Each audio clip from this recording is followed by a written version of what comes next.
It's episode 27 of the Keto for Women show.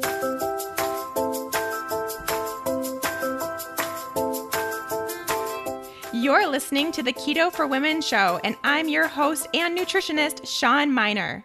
This show is designed to empower women to find their own expression of the keto diet to maximize their health and happiness. Now let's get started with today's episode.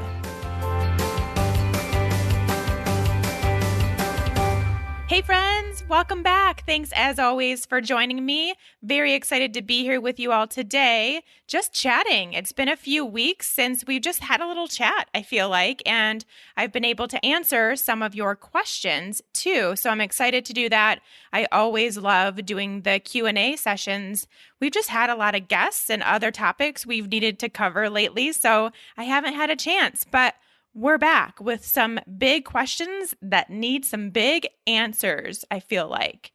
Before we get going on those questions, just one quick announcement about the Fat Burning Female Project. Enrollment will be January 2nd for the January 8th class if you do want to get started in the new year.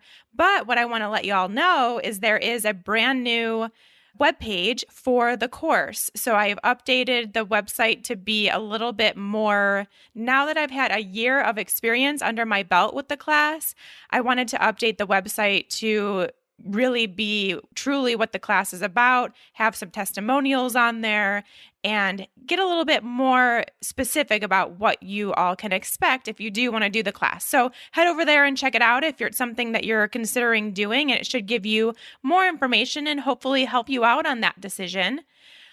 That's my announcement. Now let's chat about what I've been into lately. So not a whole lot as far as new recipes or things you can throw in the crock pot is concerned. I have been eating pretty much the same thing for the past 2 weeks because I made a gigantic pork roast, 5.75 pounds, which is a lot of pork.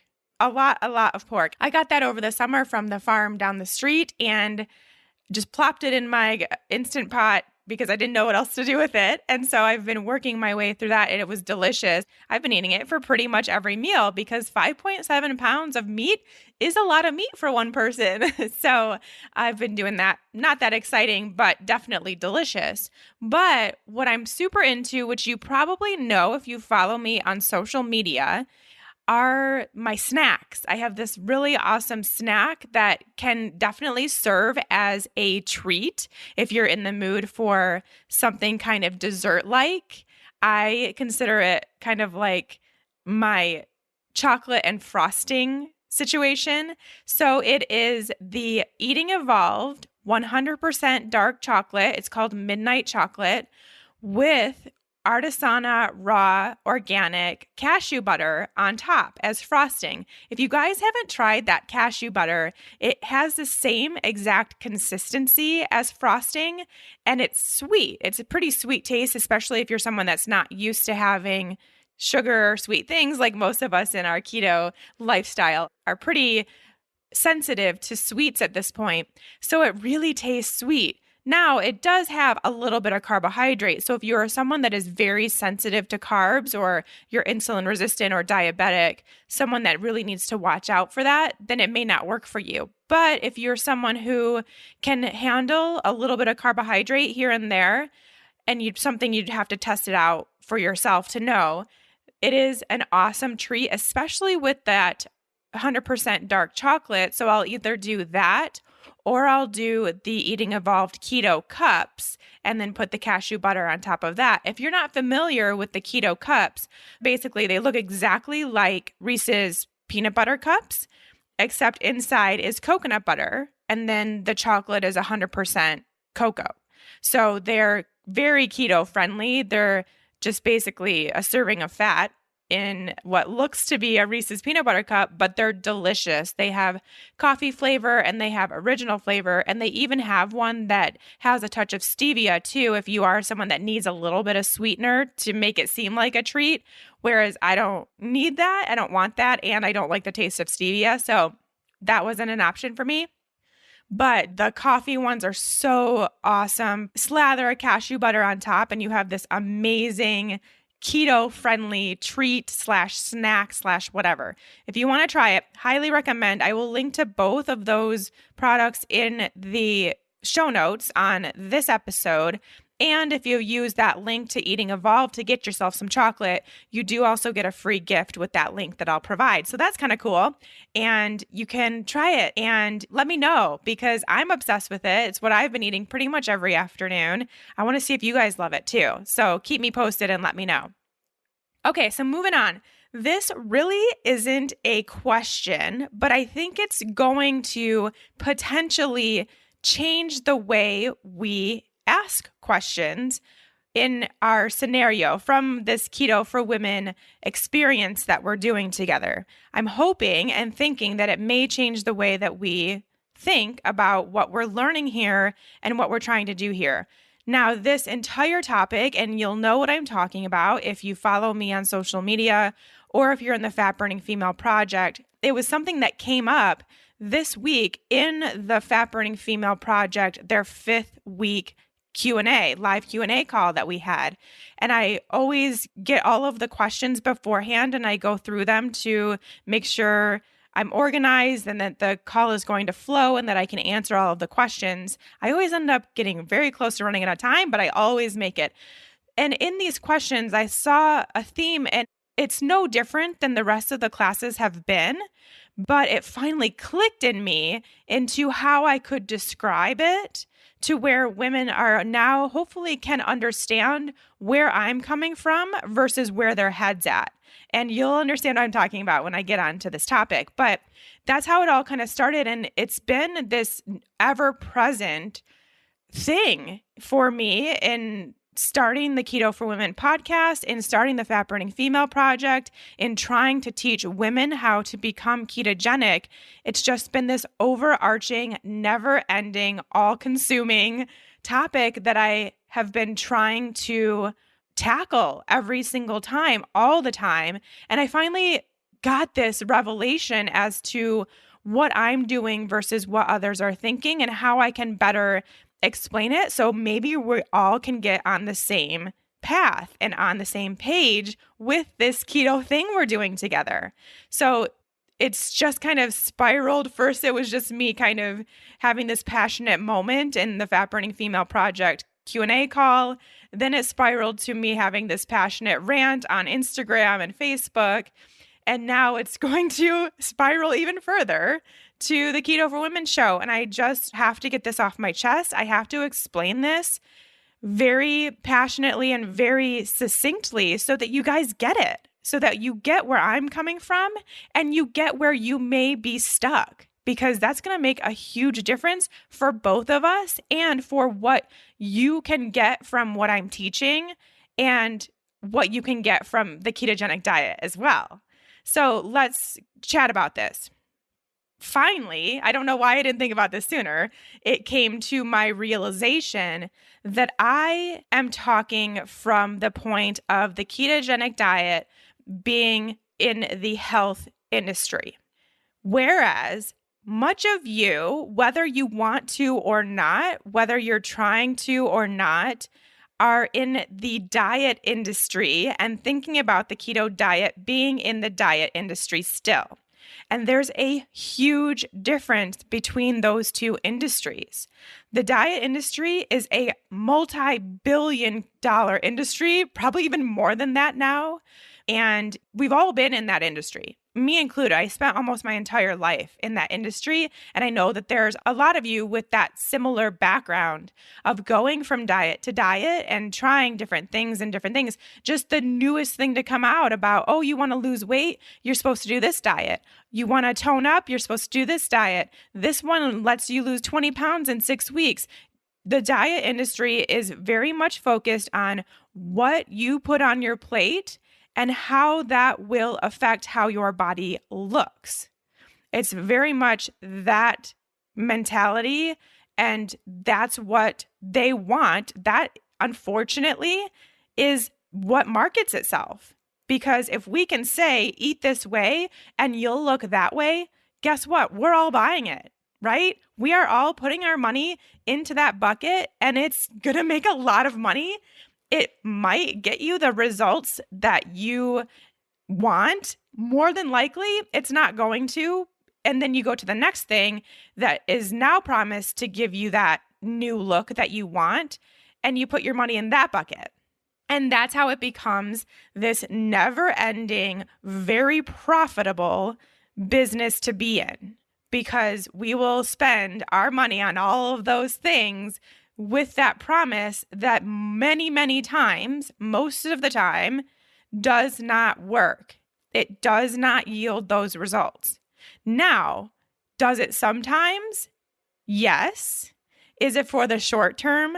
Yes.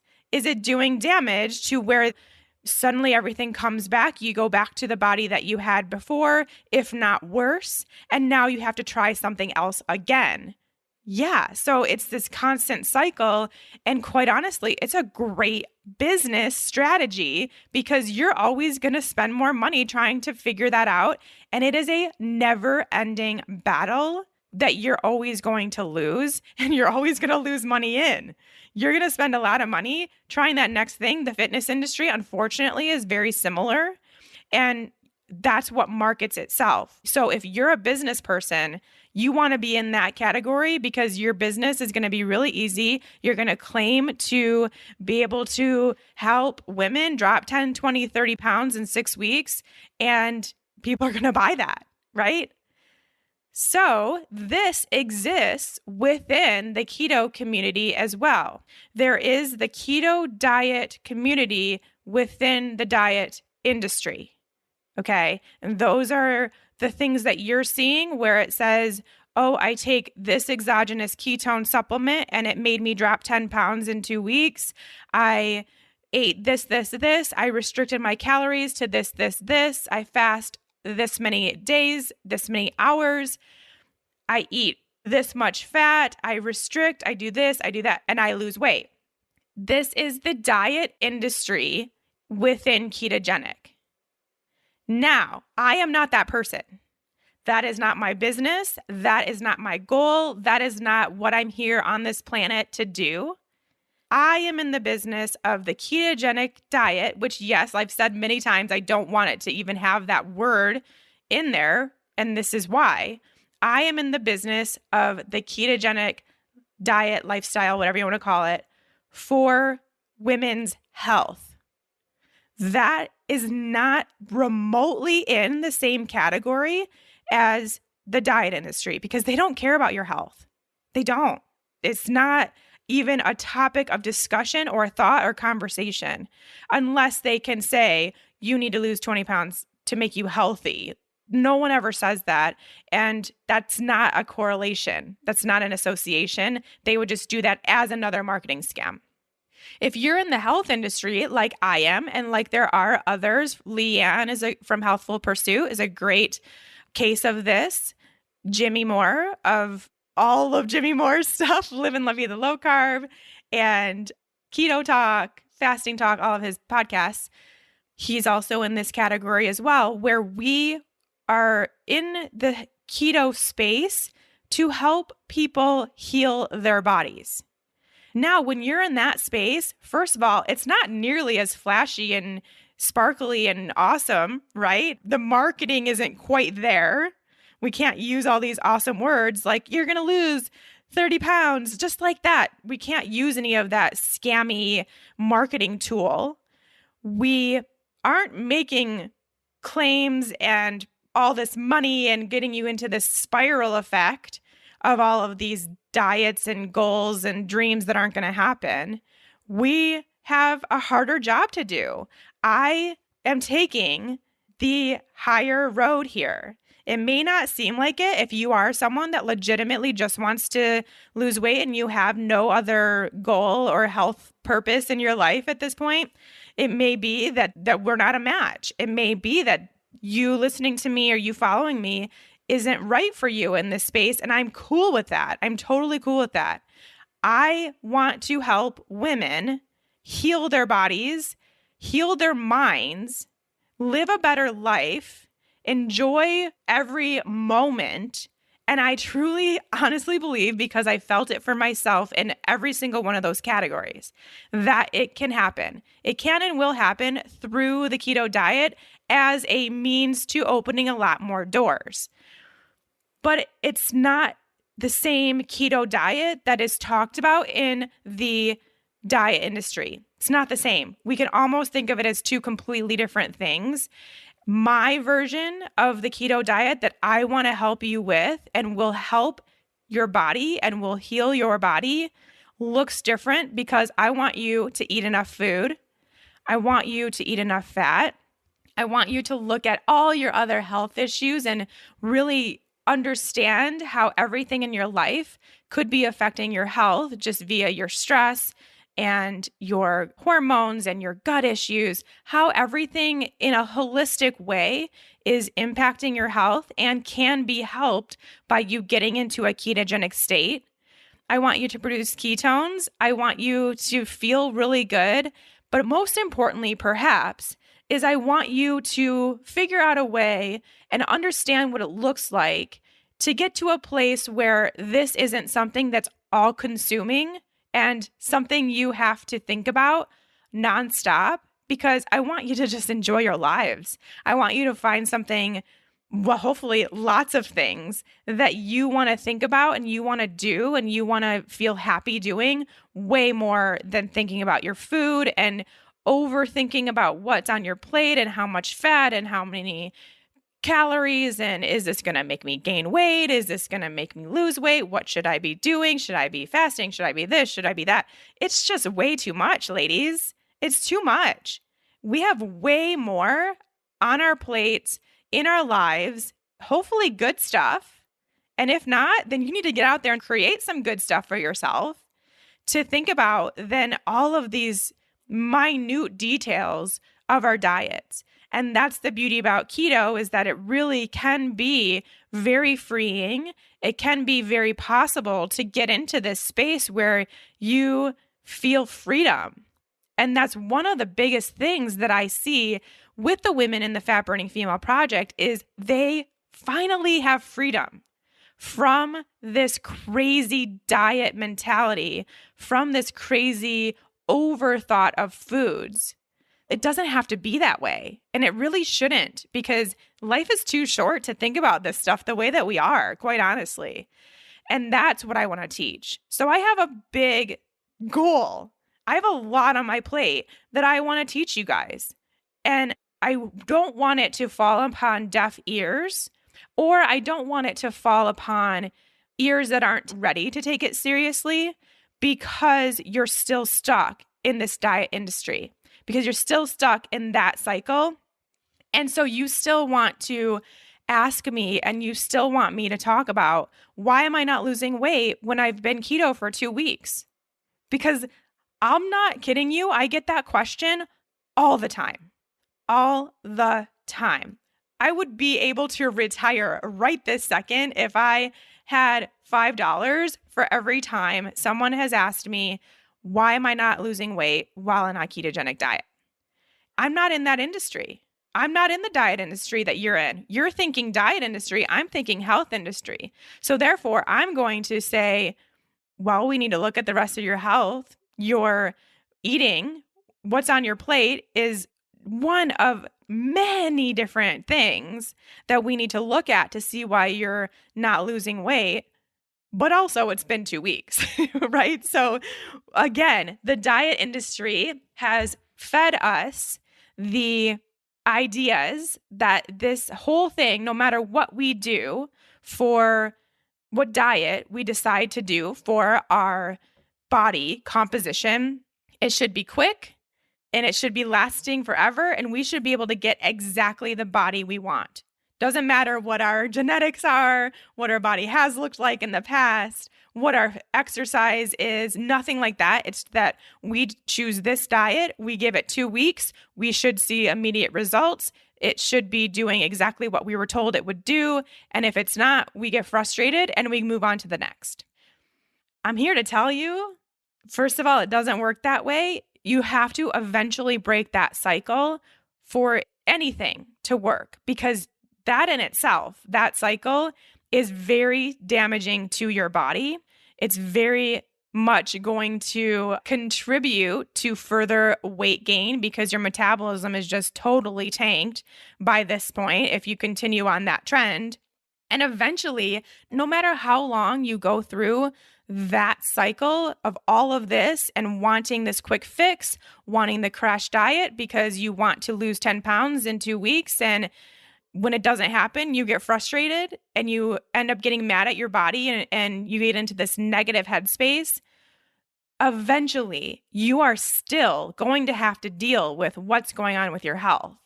You're still going to have to get there at some point to where you're looking at this deeper stuff, where you're taking and putting the diet thing on the back seat for a minute and focusing on yourself and your health and your imbalances and what needs to be healed. That's the only way it's really going to happen. I hate to break it to you.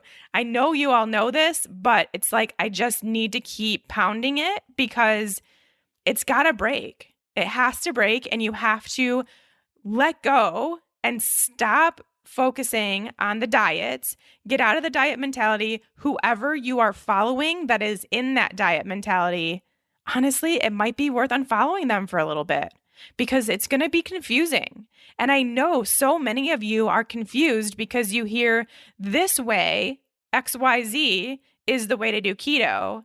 But then you hear me and Leanne and other people who promote health for keto in saying the opposite, saying you don't need to track, you need to eat a lot of fat, you need to eat enough calories, all this stuff. And it's confusing. It shouldn't be because we're in two completely different categories, two completely different industries. But in my opinion, we're in the industry that is doing the right thing, leading with integrity, not lying to you all, and trying to help you. So maybe now, if you haven't already, which I know there's a bunch of you that this is already, you're just like, yeah, you're preaching to the choir. We already know. We're in your boat. We got it. But there may be a time to change. There may be some people out there that haven't completely shut that door and closed it and locked the door and threw away the key. That may not have happened for all of us yet. I know that it hasn't because I see it every single day. So I know there's lots of you out there. I think I have probably 20 questions waiting for the Keto for Women show. And they literally say, why am I not losing weight on the ketogenic diet? It's been 2 weeks. And I'm not going to answer those questions. I'm sorry. I'm not going to. We can look at that in the Fat Burning Female Project. I think anyone who is in that category should go into Fat Burning Female, and then you can start looking at your health. But I'm not just going to answer because I don't have the answer, and you'd have to go to the diet industry to have them answer. And you know what? They don't have that answer either, except, oh, here, well, then try this diet. Try this other one then. So I'm just putting it out there rather bluntly, but I feel very passionately about this, and I really want to get this out. I just want to get this message out there, and I hope you guys are all on board with what I'm saying. I hope we can all make this change together. It is an amazing feeling to be out of that circle of death that you can keep going with the diet industry. I really hope you all can take this to heart. And like I said, if you're not ready, you're not ready. I'll be here when you are. Don't worry about it. But that's the reason why you may be getting conflicting information, why you may be hearing that you're supposed to lower your calories and lower your fat and all that stuff if you want to burn fat, and all that gimmicky stuff on the surface sounds like it should work, but it actually doesn't. That's why. Diet industry, which is very prevalent in the keto community, extremely, extremely prevalent because it makes money and because it's flashy, versus health industry ketogenic diet, which is more sciencey, more let's heal your body. Let's look at this from a holistic perspective. I'm not going to tell you things that don't work and isn't true. I'm just going to give it to you straight. And you may not like the answer, but sorry, you will end up feeling a heck of a lot better if you just start now and just go through the process. Okay, that was a very long explanation of what I wanted to say. But as you can see, I'm passionate about it. I hope you all are too. Here's the thing, and this is something that I've been wanting to say the past couple episodes because we've had some really good episodes with Dr. Barry last week and just the whole keto for the holidays. I got great responses to that as well. We have to remember that this is a community that we need to build. This is something that we have as Keto for Womeners, the responsibility to reach and help other women. There is someone in your community, there's someone in your circle that is a woman that needs help. They need either help with their health, help with getting out of their diet mentality. They just might need to get kind of a refresher on what's healthy and what's not. They might be stuck just listening to their doctor and not thinking outside the box. We have the responsibility as women who want to help other women to give them this information. And I really would love it, not so I can get more listeners or anything like that, but so that we can help as many people as possible, because that's the goal of mine, and I'm sure it's the goal of many of yours. Helping people is pretty amazing. To just remind them that they do have the option of listening to the Keto for Women show to get more information. Give them the links to specific episodes that they might like, or just give them the overall path to get here, how to listen to podcasts, whatever they might be, wherever they might be at, to get them to start getting the information for themselves. If you do that, you will be doing some great service for those women in your lives that you love. And I have lots of men that listen to the show too for their loved ones. And so if you have a woman in your life who may not be ready to hear it for themselves, but maybe their husband or their brother or friend or whatever would, give it to a man. Tell a man to listen in so that maybe we can at least slowly start getting the information out there. And of course, a lot of what we talk about here goes for the men in the keto community too. So they would probably get some good information as well. Okay, that's my public service announcement for today. And that's also my rant for today. I just feel so good. Like I just kind of had that thought in my head for so long and I didn't know how to say it. I didn't know how to separate the two things that were being taught in the keto community. And I just felt really at odds about it. There was a lot of angst in my head around how I could get this message out. And then finally it came to me like, oh, it's a completely different industry. It makes so much sense. And so now I just need to share it with the world. So hopefully it makes more sense for you all too. Okay, let's get into some questions. Today's questions are the most popular ones I have besides the 20 that I have asking about losing weight. Kind of skipped over those. These are some of the most popular ones that I have. I'm not going to read any of the questions because that would just take away too much time. They're all pretty basic. I just think we can go right into the answer. The first one is about testing your glucose while on a keto diet, especially that fasting glucose. So this is something I hear very often, and it seems like something that should be worrisome, but actually isn't. So I just want to clear the air for all of us ladies. If you decide to test your glucose while also testing your ketones, and we'll talk about that in just a second, because I do think that has a lot of value. It's a really good additional resource we can use to learn about our bodies and how we're being affected by the foods we eat. But you will probably test your fasting glucose for sure when you are testing. And many times you will see that the fasting glucose when you're in ketosis is higher than it usually is. So it may be somewhere like in the high 90s, low 100s, or something like that, where you're used to being kind of in the mid 80s or something, and it freaks you out. It's a little scary to not understand why all of a sudden am I having increased blood glucose when I'm trying to lower it by going keto. So what's happening? Is this not working? My body's not responding. What's going on? Totally get it. The cool thing is that we don't need to worry about that. And what it actually is, it's kind of a sign that, and a really good one at that you are a fat burner. So that's cool. So most people, when they are testing their fasting glucose, it's in the morning. after you've been fasting overnight for probably about 12 hours or so. That's a normal time to test your fasting blood glucose.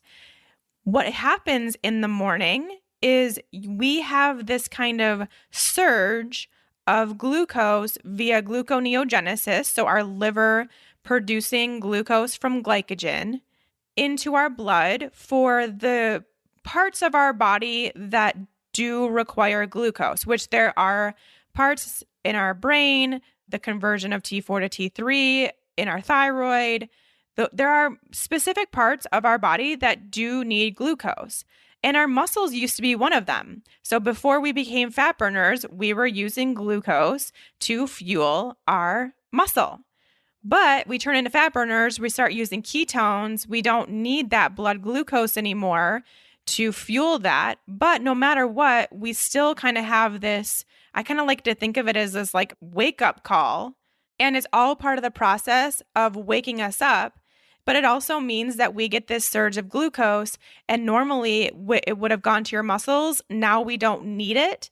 So your body's like, nah, I don't need it. So it just kind of keeps it in our blood. And that shows as a higher blood glucose reading while being fasted. So kind of cool because it shows that you are a fat burner, that you are being fueled by ketone production, and your body doesn't need that glucose. So not anything to worry about unless, and here's the caveat, so if you do see that higher blood glucose reading in the morning, I would definitely still recommend testing your blood glucose throughout the day and maybe start a little bit of a journal so that you can track it for a few days a week, for a few weeks or something, just to make sure that it's something that is just happening in the morning. So this whole process is called, some people know it as the dawn effect. Some people know it as adaptive glucose sparing. That's kind of what I like to refer to it too, because it doesn't sound as scary. So regardless, that's how we know if it is adaptive glucose sparing or if it is actually something where you do have some sort of blood sugar dysregulation, is by continuing to test and getting more information on your body. So if you want to continue to test, and I really kind of recommend at some point, I mean, it's not necessary to do it if you know that your blood sugar is spot on, which you would have to find out through a doctor at some point anyway. But if you're just kind of curious about your blood glucose, and especially if you already have a Precision Extra or a Keto Mojo ketone meter, you can just as easily test your blood sugar using those tools. Just you would need to get different test strips. So you need to get the glucose test strips instead of the ketone test strips, and then you can test your blood sugar in the same exact way. So if you're going to do that, like I mentioned, you're going to do the fasting. I think everyone should do a fasting blood glucose test. If it's elevated, you will continue on to do a postprandial glucose test. So that means post-meal, basically. So 1 hour after a meal and 2 hours after a meal, you test your blood sugar again and see how those numbers look. If those numbers are elevated as well, then you have high blood sugar and something that you need to monitor, maybe talk with your doctor about and see, maybe go in and get more tests through your doctor and just get even more information. And we'll talk about that in just a minute. So we need some numbers. I know we need some numbers to understand what these all should be. I think I've mentioned this in previous podcasts, but just in case I haven't, or if you didn't write it down, let's talk about it again. So for those optimal fasting blood sugar markers, we would want them to be no more than 95. I would say for people in ketosis, I would say anything as low as 75 would be okay too. So 75 to 95 would be a normal, optimal blood sugar reading when you're fasted. If it's lower than that, I am someone that thinks that even if you're in ketosis, that is too low. That is hypoglycemic tendency and something you want to really think about and look into further and see if it's something that you need to work on. I really am not someone that thinks that the blood sugar should be anything lower than 75, even if you're in ketosis. I mean, maybe if you're into the low 70s sometimes, but you feel okay, maybe, but it should not be a regular thing, and it shouldn't cause you to feel any differently. So just because we are in ketosis doesn't mean our bodies don't have to have blood sugar. They still do. We still need glucose for these functions in certain cells, and our body will very tightly regulate that between those numbers no matter what, whether we're producing ketones or not. So what ketosis does and what having a nice, healthy, stable blood sugar does is it just kind of keeps your body within, and that blood sugar reading within these optimal markers. So it's keeping you from swinging too high and too low. But yes, there is a too low, in my opinion, and that's something that you need to monitor as well. So if you wake up and you have really low blood sugar, lower than 75, like I said, something to keep track of and maybe get more information from your doctor. Also, like I said, if you are fasting and you are above 95, most likely it's this whole adaptive glucose sparing effect, but something to continue to monitor, which then we go into these postprandial or post-meal readings. So the 1 hour after you eat, you ideally should be between 100 and 130. If it's lower than that, not a problem, as long as it's not in the 70s like we just talked about. So for these postprandial readings or post-meal readings, ideally we would want our blood sugar no higher than 130 1 hour after our meal and 120 2 hours after our meal. So you can see it would go down slightly as we get further away from that meal we had.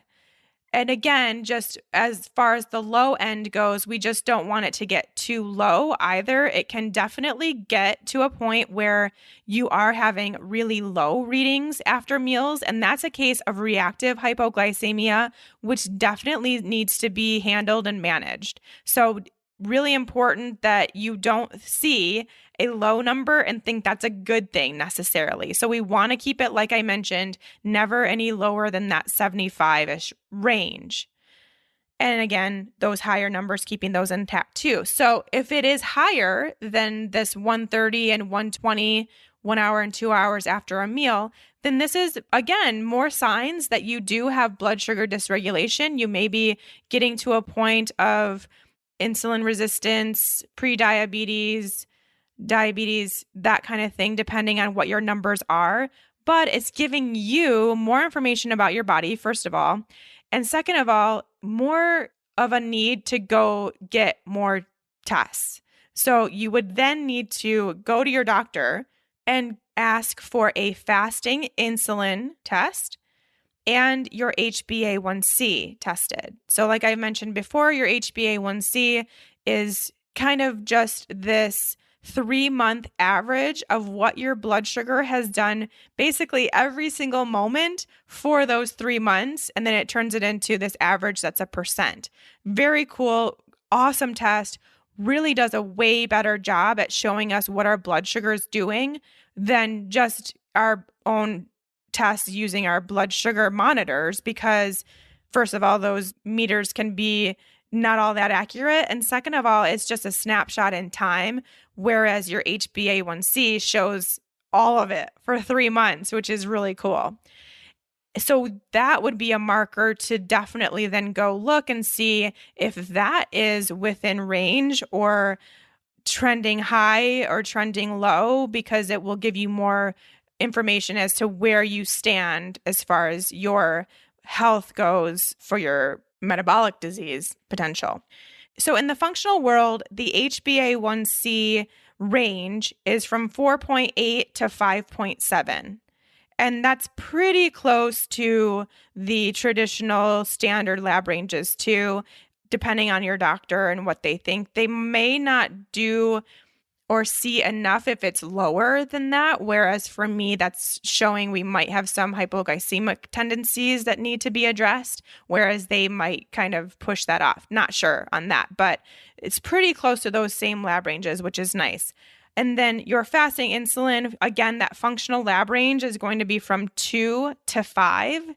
And hopefully most doctors will do that if you go in, especially if you go in and tell them you've been testing your blood sugar and it's been looking a little high, then they will hopefully do that fasting insulin test for you and be able to show you that. And then that's, of course, just showing what your insulin is doing in response to this blood sugar level that you're having, which is really important because that's then what coincides with the disease and how that is going to hopefully not happen. Hopefully that all makes sense. I mean, the whole question was just about that whole adaptive glucose sparing effect, which if you are testing your blood sugar and it's higher in the morning than you're expecting, but then evens out the rest of the day. So you test 1 hour and 2 hours after a meal and it's back to in the 90s or 80s or something like that, then you have nothing to worry about. That's just kind of your body's wake up call, your body's breakfast, and it's being fed with this glucose. And eventually it all gets to where it needs to go and you're fine the rest of the day. Okay, cool. And then for the rest of you, just no matter what, getting some more information about those blood sugar markers is always great, like I said, especially if you have that monitor already. All right, let's move on to low-carb purgatory. Again, not something I'm going to read any questions about, but I do have a lot of questions in my queue asking that I talk more about low-carb purgatory because I mentioned it a few times and now it sounds super scary and none of us want to be in it ever and we don't know if we are or not. So first of all, it sounds scarier than it actually is. That's because I made up the name. Low-carb purgatory isn't a actual thing. It's something that I call when you are on or think you're on a keto diet, but you're actually not. So here's the thing with low-carb purgatory. I really think, and this is why I created the term, that the people that need to worry about it the most are those people who are all gung-ho on doing a keto diet. And so they take out the sweet potato, they take out the rice, the bread, the croissants, the rolls, all this stuff, and they don't change anything else. So then they just start eating chicken and broccoli and maybe a pat of butter here and there, and they think they're doing keto.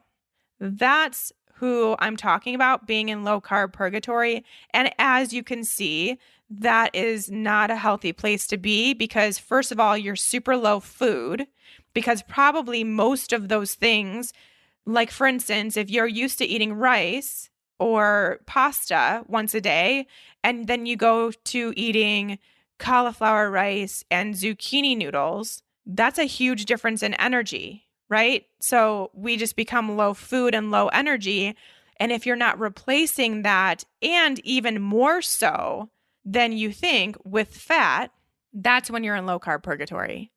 That's when we have an issue, and that's when it becomes a really stressful state on your body because you aren't producing ketones, but you're also not fueling your body with glucose. So your body has no idea what to use for fuel, and you're not giving it any fuel. And that becomes super stressful. Then your body starts breaking down muscle, which I don't think any of us want to do. Trust me, you don't. Not if we want to age remotely gracefully. And because it needs glucose, so your body can get glucose from your muscle through gluconeogenesis. That's the breakdown of protein into glucose. That absolutely can happen. And your blood sugar gets out of whack because you're not really saving any of those blood sugar swings from happening through the consumption of fat. And you aren't giving it your body enough nutrients. That's where it becomes a problem. So now we have this gray area where it's like, okay, I think I'm eating enough fat to be out of low carb purgatory, but I don't know for sure. And I obviously don't want to be in that place. So what do I do? Well, first of all, I would tell you to join the Fat Burning Female Project, and you won't ever have that question ever again, because I will clear that up for you very quickly. Second of all, go back and listen to the episode that I did, and I'll link to this in the show notes in case you haven't already heard it, where it was talking about getting into ketosis without tracking your macros. And I talk about the amount of servings of fat you need to eat in a day, which is going to be at least 12, probably more like 14, 15 for some women.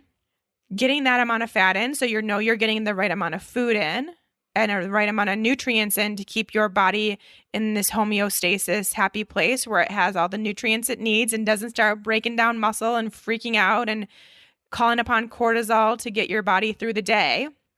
And you just need to also kind of tap into your own body. I mean, I talk about this all the time, but you have the power to know how something's working or not working for you. It's going to be very obvious if you're in low carb purgatory because you're going to feel terrible. You're not going to feel good. You're going to feel tired, weak. You might even feel like jittery or shaky. You're going to feel hungry, brain foggy. It's going to feel not great. And it might even come to feel like keto flu, but like a keto flu that lasts too long. So keto flu really should only be a few days before your body starts producing ketones and you start feeling the benefit of producing ketones. If it lasts more than a few days, you might be in low carb purgatory. And if so, I tell you to increase the fat. Of course. That's the cool thing about low carb purgatory is that it's very easy to get out of by literally chomping on some butter. It's that easy. Go for it. It's actually really delicious. So, the hard part about the keto lifestyle as it pertains to the health industry is that I do have to get you all over the hump of thinking that fat is going to make you fat and that fat is going to cause heart disease and all this stuff, which, I mean, now we've had, 27 episodes where that's pretty much been the theme of every episode. So I'm hoping it's sinking in now and you have many other people in the keto for health community telling you that too. So hopefully we can get into that space where you're just going to need to eat more fat. It's that easy. And you'll get yourself out of low carb purgatory very quickly. You'll start feeling those benefits and life is great. And if you are hearing anywhere in the keto community that you need to decrease your fat to lose weight, to do this, to do XYZ, they're putting you back into low carb purgatory. That's not nice, right? Yeah, it may cause some immediate weight loss because you're now have decreased your food intake so much. But in the end, here we go again. We're going to have to eventually readdress your health because that's going to put you into a place of a health status that you're going to have to climb out of at some point. It's not going to do anything good for your health to lower your fat intake while trying to do a ketogenic diet because it's going to take you out of ketosis. It's going to lower your calorie point to a level that is unhealthy. That's all there is to it. Now, I do want to also mention, which I've mentioned before, and again, it's going to be about working with your body, that once you are in ketosis, solidly producing ketones and have been for at least 3 to 4 weeks, then maybe you don't need as much fat. You're kind of at that point in the safety zone to where low carb purgatory isn't going to happen. You're not going to get there by lowering your fat and maybe eating more protein or eating more carbs because you feel better doing that and you feel better lowering your fat intake a little bit, as long as those ketones are still being produced. So that's the beauty. It's different for everybody. I can't say that that's going to be the case for you, but it is something where you could try once you're in this nice state of ketosis. You have been there for a while. If you're just feeling like you're eating too much fat and it's not satisfying you anymore, it doesn't sound good anymore, and you want to try to switch things up a little bit, or even just a day or two out of the week, which that's kind of what I do. Most of the time I eat really high fat, but then sometimes it just doesn't sound good. So I have a day that's less fat, more protein, maybe a few more carbs, and I'm fine. It's not putting me immediately into low carb purgatory. It's fine. I'm still producing ketones. I still feel really good. And even if I do hop out of ketosis for a small period of time, I'm right back in within 24 hours. And that's not enough time to cause any damage or to do anything bad or make me have to go through the whole thing again. So you can get to that point as well. But if you're not there yet and you're someone who's trying out the keto lifestyle, but having trouble getting to a point where you're producing ketones, just increase the fat. Get yourself out of that low carb purgatory. You should hear low carb purgatory and go, ha ha ha, that's definitely not me because I'm eating so much fat that I couldn't possibly be in this place where I'm low food and just low carb and not high fat, low carb. Big difference there, right? Okay, that should get through that. And then the last thing I want to talk about, which kind of coincides with what we talked about at the beginning of the show with my little rant spiel, PSA, all that stuff. I just want to go over one more time really quickly the calories in versus calories out thing, because I know we touched on it a little bit last week with Dr. Barry, and he obviously very quickly said that it's not a thing, it's a hoax, it doesn't matter, that's all about what we eat, which I completely agree with, obviously, but I know I've already talked about this in an episode prior, and I'll link to that in the show notes so you can go back and re-listen to me talking about the calories in versus calories out. But I also think that it's a topic that I need to talk about a lot because no matter how much I talk about it, I still get questions about it. And I know you still, in the back of your mind, are thinking about it, even though we talk about it all the time. So I thought I would just, on the heels of last week's episode, revisit that again to remind you what it means and why it's not a thing. So calories in versus calories out seems like it should be an equation that works. However, the equation would only work if calories were, so say calories in were A, calories out were B, and then weight loss was C. That would mean that that's a normal equation. That's how math works. But that would mean that every single calorie in were exactly the same. So that would mean that 250 calories in a Snickers bar were exactly the same as 250 calories in salmon and asparagus and butter. Not the same thing, right? We all can know that. It doesn't take anybody any sort of brain power to understand that. And then calories out too would also need to be treated exactly the same with our bodies, which is not the case. It completely depends on the kind of workout you do, your metabolism, your hormones. I mean, there's a million different things that go into calories out. So then it can't just be B. So now we have an A that's not really always an A and a B that's not really always a B, which means a C can't ever really be a C. So that's how we can kind of, if we are very mathematical or scientific and we think that, well, yeah, it makes sense that calories in versus calories out is a thing, that is how we can kind of debunk that and just kind of throw the whole equation out the window. But then also we need to think about how we as humans work, which is, I think it helps all of us to go back to think about how we were created and how we were built to survive back in the day. We were not built to survive in 2017. We were built to survive in the Paleolithic era. And in those days, there wasn't a diet. There was no such thing as a diet. And so our bodies are not built to diet. Our bodies are built to store fat and energy when it's needed and to burn fat and energy when it's needed. And so that is a survival mechanism in our bodies that we will always have to deal with no matter what year it is. And when our Paleolithic ancestors consumed less, it was because there was a famine or there was nothing to hunt. There were no berries in season, no veggies to pick, whatever the case. And so the body, not knowing when more food was going to come in, can down-regulate all of our energy systems to save in order to survive through this time when we don't know when food's coming in again. That is a fat storage mechanism that your body will store fat as energy on your body as a way to get you through this time without food. And that's what calorie restriction means to your body. Now, the diet industry is going to tell you something totally different.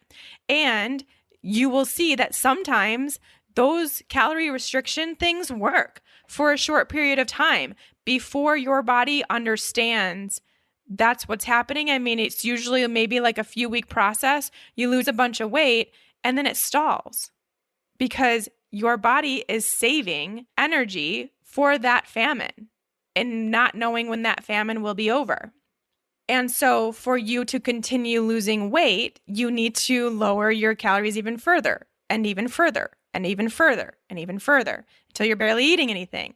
Or you start storing fat because your body is trying to help you survive through this period of not having enough energy coming in. So then when we do have a period of time where in the Paleolithic era, there was an abundance of veggies growing and berries on the trees and deer to kill or whatever it may be, and there was a lot of food around, they ate to satiety as much as they could hold. And their bodies used that energy, kicked up their metabolism, realized there was no longer a famine, started using the energy on their body as well, and they were more active. They started being able to do more things. They were obviously spending lots of time hunting and gathering, and it was an active life, and they burned through that energy.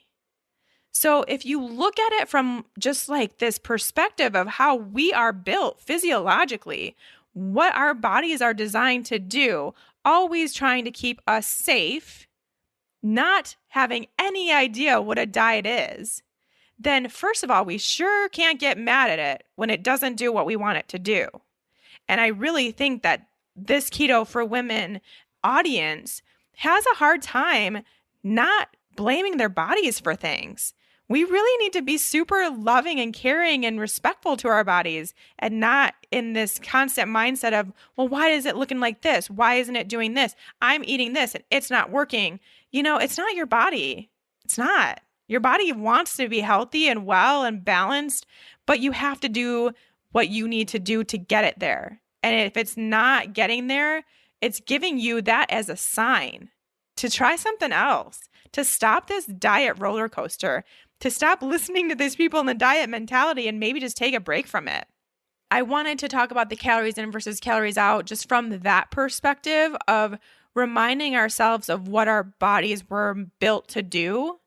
Because I know for me, it makes a lot more sense to think about that as, oh, of course, when I don't feed my body, it's going to store it because it thinks that I'm going to need more energy to get through the day. I mean, if I'm eating less than what my body is burning throughout the day, of course it's going to store that so that I can get through my workouts, I can get through my work days, my brain can function, because otherwise I'm just going to go take a nap for 24 hours.